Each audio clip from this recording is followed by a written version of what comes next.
A very powerful post from a mom blogger gone absolutely viral. Easy to understand why. She tells a scary story about how the distraction of a trivial email almost took her daughter's life. ABC's Lindsay Janis has the details.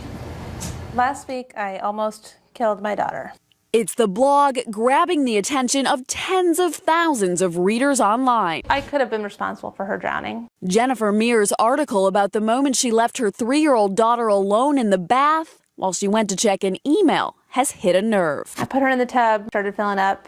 I went to go find my son so I could put him in the shower. Saw the iPad, heard the little ping, an email from a friend. I felt compelled to respond to it.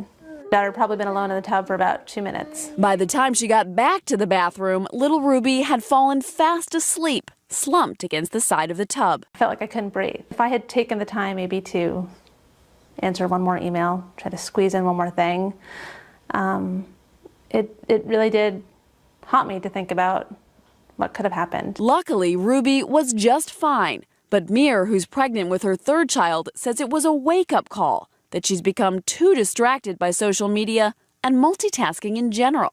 How many emails can I send? Can I get his shower done? What else can I get done? Almost being incapable of single tasking. The ability to do one thing well, or even 2 things well, and 2 things that matter well, that is where I feel like I've been struggling lately. The outpouring online suggests she's not alone. One person writing, "Thank you for writing this, so very brave." Another, "We all need to slow down." 2/3 of the accidental drownings actually take place in a bathtub.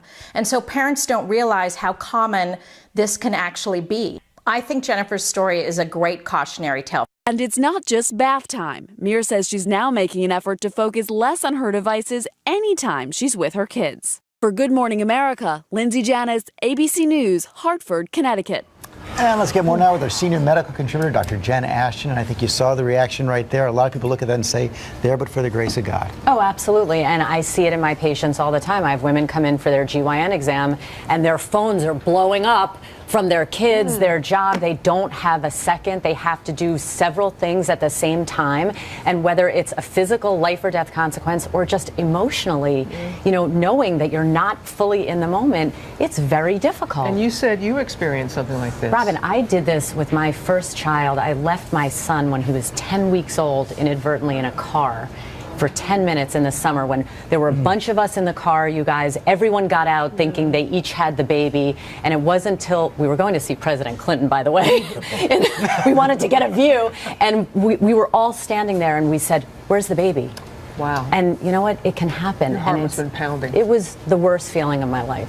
I mean, I think we've all, I know I had a moment with Serena at a playground. And all of a sudden you look up and she's at the top of the jungle gym. And you think, wow, how did she get to the top of the jungle gym? I remember it's terrifying.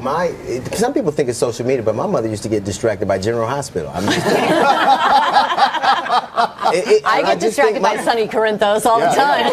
My wife wouldn't let me bathe my kids except in one of those little Tupperware tub things because, she was just, I think that mothers and children, you just think, if I turn away for a minute, I think that's universal. I don't think that's time. I think that's time. So what's the best advice? So, look, I'm trying to follow my own advice myself, you guys. When you come home, try to set a cell-free time. Put your phone away. We have to realize that our kids are watching us and they're paying attention to not just what we're saying, what we're doing, and we don't want them to see us constantly buried. So unplug. Give them your full undivided attention. Mimic our behavior. Absolutely. All right, Jen, thanks so much.